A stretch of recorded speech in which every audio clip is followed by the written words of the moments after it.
Praise the Lord. ஆண்டவராகிய இயேசு கிறிஸ்துவின் நாமத்தில் உங்களுக்கு என் அன்பின் வாழ்த்துதலை தெரிவித்துக் கொள்கிறேன். என் கருமையான தேவ பிள்ளைகளே, ஒவ்வொரு நாளும் இந்த யூடியூப் மூலம் உங்களை சந்திப்பதில் நான் மிகுந்த மகிழ்ச்சி அடைகிறேன்.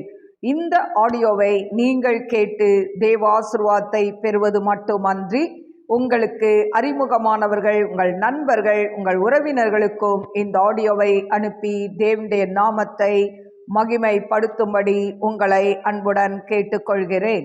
இந்த நாளிலும் 1 ராஜாக்கள் 12ஆம் அதிகாரம் முதல் வசனம். ரெகொபெயாமை ராஜாவாக்கும்படி இஸ்ரவேலர் எல்லாரும் சீகேமுக்கு வந்திருந்தபடியால் அவனும் சீகேமுக்கு போனான்.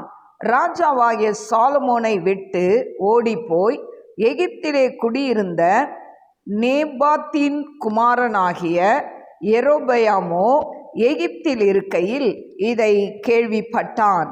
அவர்கள் யெரொபெயாமுக்கு ஆள் அனுப்பி அவனை அழைப்பித்தார்கள். அவனும் இஸ்ரவேல் சபை அனைத்தும் வந்து ரெகொபெயாமை நோக்கி, உம்முடைய தகப்பன் பாரமான நுகத்தை எங்கள் மேல் வைத்தார். இப்போதோ நீர் உம்முடைய தகப்பன் சுமத்தின கடினமான வேலையையும் அவர் எங்கள் மேல் வைத்த பாரமான நுகத்தையும் லகுவாக்கும். அப்பொழுது உம்மை சேவிப்போம் என்றார்கள். அதற்கு அவன், நீங்கள் போய் 3 நாள் பொறுத்து என்னிடத்தில் திரும்பி வாருங்கள் என்றான். அப்படியே ஜனங்கள் போயிருந்தார்கள். அப்பொழுது ராஜாவாகிய ரெகொபெயாம் தன் தகப்பனாகிய சாலமோன் உயிரோடு இருக்கையில் அவன் சமூகத்தில் நின்ற முதியோரோடே ஆலோசனை பண்ணி, இந்த ஜனங்களுக்கு மறு உத்தரவு கொடுக்க நீங்கள் என்ன யோசனை சொல்கிறீர்கள் என்று கேட்டான். அதற்கு அவர்கள், நீர் இன்று இந்த ஜனங்களுக்கு சேவகனாகி அவர்களுக்கு இணங்கி அவர்கள் சொற்படி செய்து மறுமொழியாக நல் வார்த்தைகளை சொல்வீரானால் எந்நாளும் அவர்கள் உமக்கு ஊழியக்காரராய் இருப்பார்கள் என்றார்கள். முதியோர் தனக்கு சொன்ன ஆலோசனையை அவன் தள்ளிவிட்டு தன்னோடே வளர்ந்து தன் சமூகத்தில் நிற்கிற வாலிபரோடே ஆலோசனை பண்ணி அவர்களை நோக்கி, உம்முடைய தகப்பன் எங்கள் மேல் வைத்த நுகத்தை லகுவாக்கும் என்று என்னிடத்தில் சொன்ன இந்த ஜனங்களுக்கு மறுமொழி கொடுக்க நீங்கள் என்ன யோசனை சொல்கிறீர்கள் என்று கேட்டான். அப்பொழுது அவனோடே வளர்ந்த வாலிபர் அவனை நோக்கி, உம்முடைய தகப்பன் எங்கள் நுகத்தை பாரமாக்கினார், நீர் அதை எங்களுக்கு லகுவாக்கும் என்று உம்மிடத்தில் சொன்ன இந்த ஜனத்திற்கு நீ சொல்ல வேண்டியது என்னவென்றால், என் சுண்டு விரல் என் தகப்பனாருடைய இடுப்பை பார்க்கிலும் பருமனாயிருக்கும். இப்போதும் என் தகப்பன் பாரமான நுகத்தை உங்கள் மேல் வைத்தார், நான் உங்கள் நுகத்தை அதிக பாரமாக்குவேன். என் தகப்பன் உங்களை சவுக்குகளினாலே தண்டித்தார், நான் உங்களை தேள்களினாலே தண்டிப்பேன் என்று நீர் அவர்களோடே சொல்ல வேண்டும் என்றார்கள். 3ஆம் நாள் என்னிடத்தில் வாருங்கள் என்று ராஜா சொல்லியிருந்தபடியே யெரொபெயாமும் சகல ஜனங்களும் 3ஆம் நாளிலே ரெகொபெயாமிடத்தில் வந்தார்கள். ராஜா முதியோர் தனக்கு சொன்ன ஆலோசனையை தள்ளிவிட்டு வாலிபருடைய ஆலோசனையின்படியே அவர்களோடே பேசி, என் தகப்பன் உங்கள் நுகத்தை பாரமாக்கினார், நான் உங்கள் நுகத்தை அதிக பாரமாக்குவேன். என் தகப்பன் உங்களை சவுக்குகளினாலே தண்டித்தார், நான் உங்களை தேள்களினாலே தண்டிப்பேன் என்று ஜனங்களுக்கு கடினமான உத்தரவு கொடுத்தான். ராஜா ஜனங்களுக்கு செவி கொடாமற் போனான். கர்த்தர் சீலோனியனான அகியாவை கொண்டு நேபாத்தின் குமாரனாகிய யெரொபெயாமுக்கு சொன்ன தம்முடைய வார்த்தையை உறுதிப்படுத்தும்படி கர்த்தரால் இப்படி நடந்தது. ராஜா தங்களுக்கு செவி கொடாததை இஸ்ரவேலர் எல்லாரும் கண்டபோது ஜனங்கள் ராஜாவுக்கு மறு உத்தரவாக, தாவீதோடே எங்களுக்கு பங்கேது, ஈசாயின் குமாரனிடத்தில் எங்களுக்கு சுதந்திரம் இல்லை, இஸ்ரவேலே உன் கூடாரங்களுக்கு போய்விடு, இப்போது தாவீதே உன் சொந்த வீட்டை பார்த்துக்கொள் என்று சொல்லி இஸ்ரவேலர் தங்கள் கூடாரங்களுக்கு போய்விட்டார்கள். ஆனாலும் யூதாவின் பட்டணங்களிலே குடியிருந்த இஸ்ரவேல் புத்திரர் மேல் ரெகொபெயாம் ராஜாவாய் இருந்தான். பின்பு ராஜாவாகிய ரெகொபெயாம் பகுதி விசாரிப்புக்காரனாகிய அதோராமை அனுப்பினான். இஸ்ரவேலர் எல்லாரும் அவனை கல்லெறிந்து கொன்றார்கள். அப்பொழுது ராஜாவாகிய ரெகொபெயாம் தீவிரமாய் ரதத்தின் மேல் ஏறி எருசலேமுக்கு ஓடி போனான். அப்படியே இந்நாள் வரைக்கும் இருக்கிறபடி இஸ்ரவேலர் தாவீதின் வம்சத்தை விட்டு கலகம் பண்ணி பிரிந்து போயிருக்கிறார்கள். ரெகொபெயாம் திரும்பி வந்தான் என்று இஸ்ரவேலருக்கெல்லாம் கேள்வியானபோது அவனை சபையினிடத்தில் அழைத்தனுப்பி அவனை சமஸ்த இஸ்ரவேலின் மேலும் ராஜாவாக்கினார்கள். யூதா கோத்திரம் மாத்திரமே அன்றி வேறொருவரும் தாவீதின் வம்சத்தை பின்பற்றவில்லை. ரெகொபெயாம் எருசலேமுக்கு வந்தபோது இஸ்ரவேல் வம்சத்தாரோடே யுத்தம் பண்ணவும் ராஜ்யத்தை சாலமோனின் குமாரனாகிய தன்னிடமாக திருப்பிக் கொள்ளவும் யூதா வம்சத்தார் பென்யமின் கோத்திரத்தார் அனைவருமாகிய தெரிந்து கொள்ளப்பட்ட யுத்த வீரர் 180,000 பேரை கூட்டினான். தேவனுடைய மனுஷனாகிய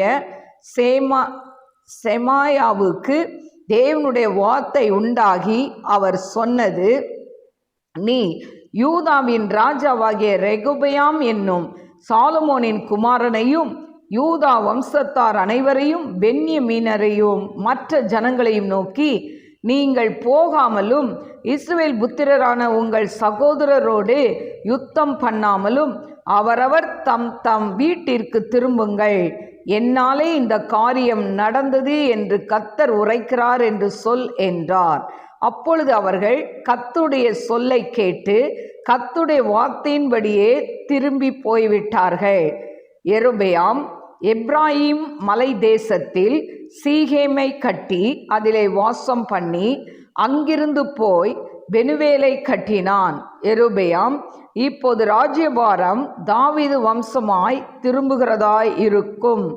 இந்த ஜனங்கள் எருசலேமில் உள்ள கர்த்தருடைய ஆலயத்திலே பலிகளை செலுத்த போனால் இந்த ஜனங்களின் இருதயம் யூதாவின் ராஜாவாகிய ரெகொபெயாம் என்னும் தங்கள் ஆண்டவன் வசமாய் திரும்பி அவர்கள் என்னை கொன்று போட்டு யூதாவின் ராஜாவாகிய ரெகொபெயாமின் பாரிசமாய் போய் விடுவார்கள் என்று தன் மனதிலே சிந்தித்து கொண்டிருந்தான். ஆகையால் ராஜாவானவன் யோசனை பண்ணி பொன்னினால் 2 கன்றுக்குட்டிகளை உண்டாக்கி ஜனங்களை பார்த்து, நீங்கள் எருசலேமுக்கு போகிறது உங்களுக்கு வருத்தம். இஸ்ரவேலரே, இதோ இவைகள் உங்களை எகிப்து தேசத்திலிருந்து வரப்பண்ணின உங்கள் தேவர்கள் என்று சொல்லி ஒன்றை பெத்தேலிலும் ஒன்றை தானிலும் ஸ்தாபித்தான். இந்த காரியம் பாவமாயிற்று. ஜனங்கள் இந்த ஒரு கன்றுக்குட்டிக்காக தான் மட்டும் போவார்கள். அவன் மேடையாகிய ஒரு கோவிலையும் கட்டி லேவியின் புத்திரராய் இராத ஜனத்தில் ஈனமானவர்களை ஆசாரியராக்கினான். யூதாவில் ஆசரிக்கப்படும் பண்டிகை கொப்பாக 8ஆம் மாதம் 15ஆம் தேதியிலே யெரொபெயாம் ஒரு பண்டிகையும் கொண்டாடி பலிபீடத்தின் மேல் பலியிட்டான். அப்படியே பெத்தேலிலே தான் உண்டாக்கின கன்றுக்குட்டிகளுக்கு பலியிட்டு தான் உண்டு பண்ணின மேடைகளின் ஆசாரியர்களை பெத்தேலிலே ஸ்தாபித்து தன் மனதிலே தானே நியமித்து கொண்ட 8ஆம் மாதம் 15ஆம் தேதியிலே பெத்தேலில் தான் உண்டாக்கின பலிபீடத்தின் மேல் பலியிட்டு இஸ்ரவேல் புத்திரருக்கு பண்டிகையை ஏற்படுத்தி பலிபீடத்தின் மேல் பலியிட்டு தூபம் காட்டினான். கருமையான தேவ பிள்ளைகளே, இந்த நாளிலும் 1 ராஜாக்கள் 12ஆம் அதிகாரம் 1 முதல் 33 வசனங்களை நான் வாசித்திருக்கிறேன். என கருமையான தேவ பிள்ளைகளே, இந்த நாளிலும் இந்த அதிகாரத்தில் நாம் வாசித்தது போல இந்த சாலமோன் இறந்த பிறகு அவனுடைய மகன் ரெகொபெயாம் ஆட்சிக்கு வருகிறான். என கருமையான தேவ பிள்ளைகளே, இவன் ஆட்சிக்கு வரும் பொழுது 41 வயது இவனுக்கு ஆயிற்று. இப்போ இவன் என்ன பண்ணுறான், அதாவது இவன் ராஜாவாய் இவன் என்ன பண்ணுறான், அந்த இஸ்ரவேலுக்கு ராஜாவாய் இவனை என்ன பண்ணுறாங்க, இவனை ராஜாவாக்குகிறார்கள். அப்போ ஜனங்கள் எல்லாரும் அந்த யெரொபெயாமும் இதை கேள்விப்பட்டு யெரொபெயாம் எல்லா அதாவது இஸ்ரவேல் ஜனங்கள் எல்லாரும் அவங்கிட்ட ஒரு கேள்வி கேட்குறாங்க. என்னன்னா, உங்கள் தகப்பன் எங்களை அதிக வேலை வாங்கி எங்களை பாரமான நுகத்தை சுமக்க வச்சாரு, ஆனால் நீங்கள் எங்களை அப்படி பண்ணக்கூடாது அப்படின்னு சொல்லி அந்த விண்ணப்பத்தை இந்த ரெகொபெயாம் கிட்ட சொல்கிறாங்க. சொன்ன உடனே ரெகொபெயாம் சொல்கிறான், 3 நாள் கழிச்சு வாங்க, நான் யோசித்து சொல்கிறேன் அப்படின்னு ஜனங்களை அனுப்பிவிட்டான். இப்போ முதலாவது அங்கே இஸ்ரவேல் ஜனங்களில் இருந்த மூப்பர்களை அழைத்து, முதியவர்களை அழைத்து ஆலோசனை கேட்குறான். அவங்க என்ன சொல்கிறாங்கன்னா, நீ உங்களுக்கு நல்ல ஒரு சேவகனாக இருந்து அவங்க சொல்கிறத கேட்டு அவங்களுக்கு நல்ல வார்த்தைகளை சொல்லி நீ அவங்களுக்கு நல்ல அதாவது நலமான காரியத்தை நீ செஞ்சேன்னா அவங்க எப்படி இருப்பாங்க, உங்களுக்கு அதாவது உனக்கு ஊழியக்காரராக இருப்பார்கள் அப்படின்னு இந்த முதியோர்கள் என்ன பண்ணுறாங்க, ஆலோசனை சொல்கிறாங்க. இப்போ இந்த ஆலோசனையை ரெகொபெயாம் ஏற்றுக்கொள்ள மனதில்லை.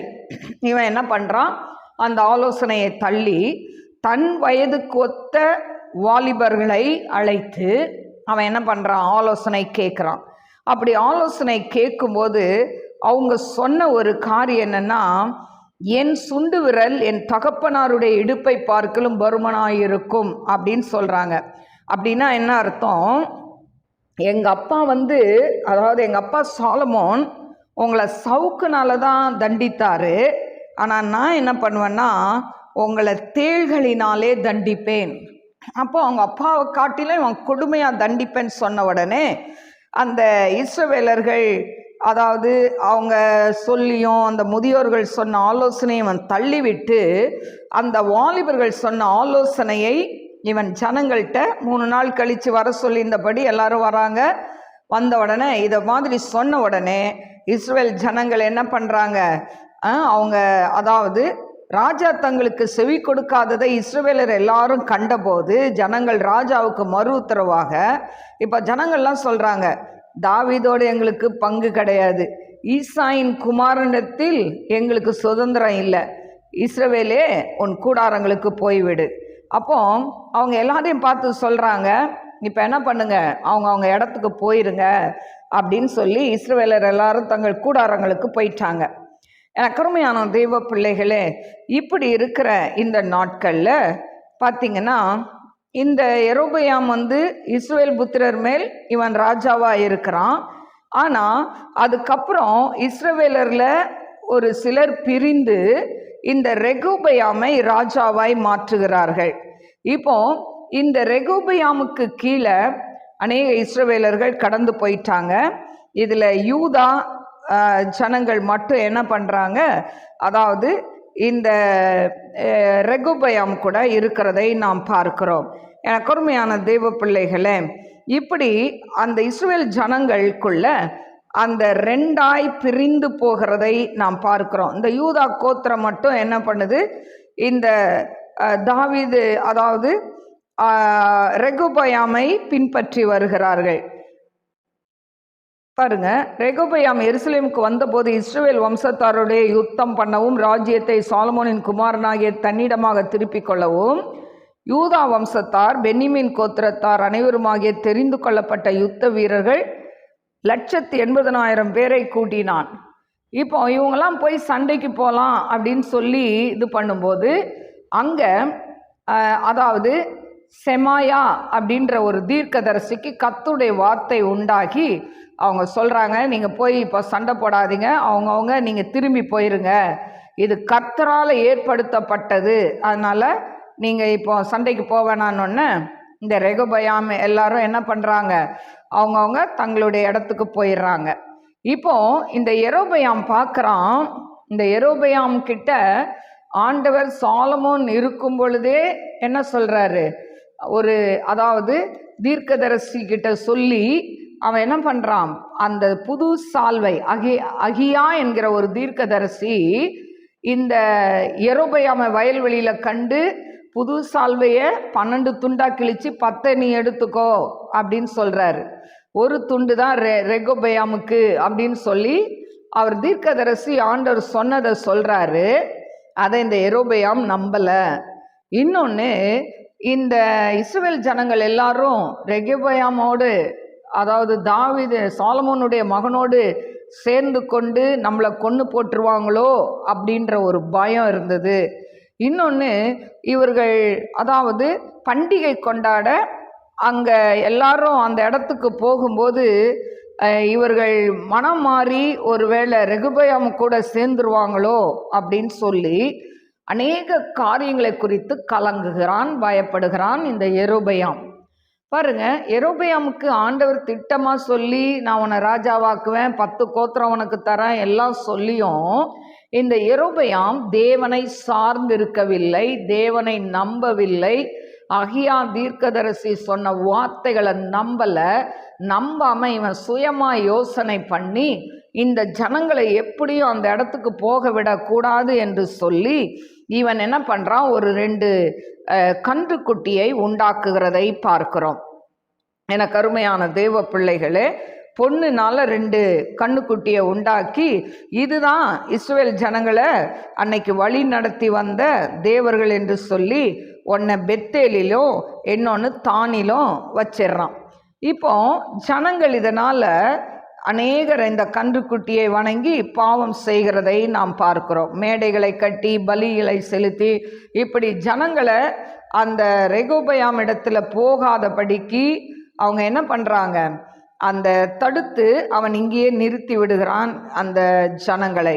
எனக்கு அருமையான தேவ பிள்ளைகளே, இவர்கள் ஆண்டவரை தொழுகிறதுக்கு அங்கே போகக்கூடாது என்று சொல்லி இவனுடைய இடத்திலே இப்படி பொன் கன்றுக்குட்டியை உண்டாக்கி ஜனங்களை எல்லாம் என்ன பண்ணுறான், ஒரு பண்டிகையை ஆசரிக்கும்படி பலிபீடத்தெல்லாம் கட்டி அவங்களுக்கு வேண்டிய வசதிகளை எல்லாம் செய்து கொடுக்கிறதை நாம் பார்க்கிறோம்.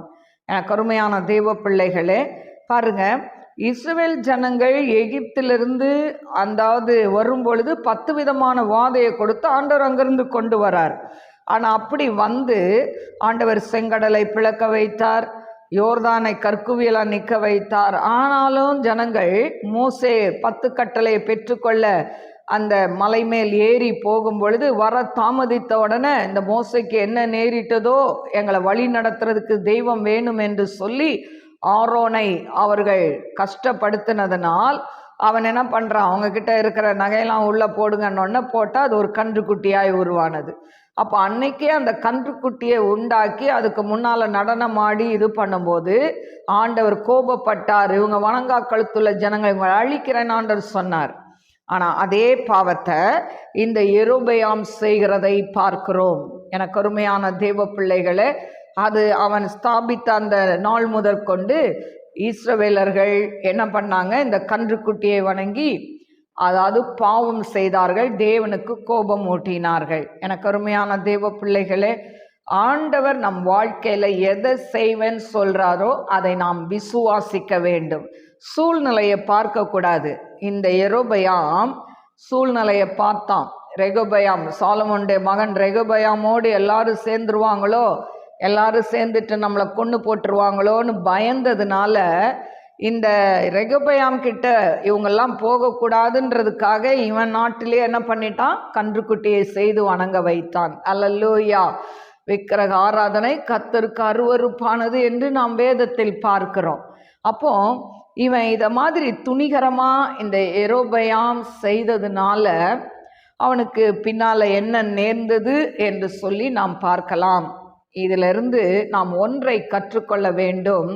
ஆண்டவர் நம்மை அழைத்து, இல்லாவிட்டால் தீர்க்கதரிசிகள் மூலம் சொன்ன வார்த்தைகளோ இல்லை தனிப்பட்ட முறையில் உங்களோடு ஆண்டவர் பேசி இந்த காரியத்தை நான் உனக்கு செய்வேன்னு சொன்னால் நிச்சயமாய் செய்வார்.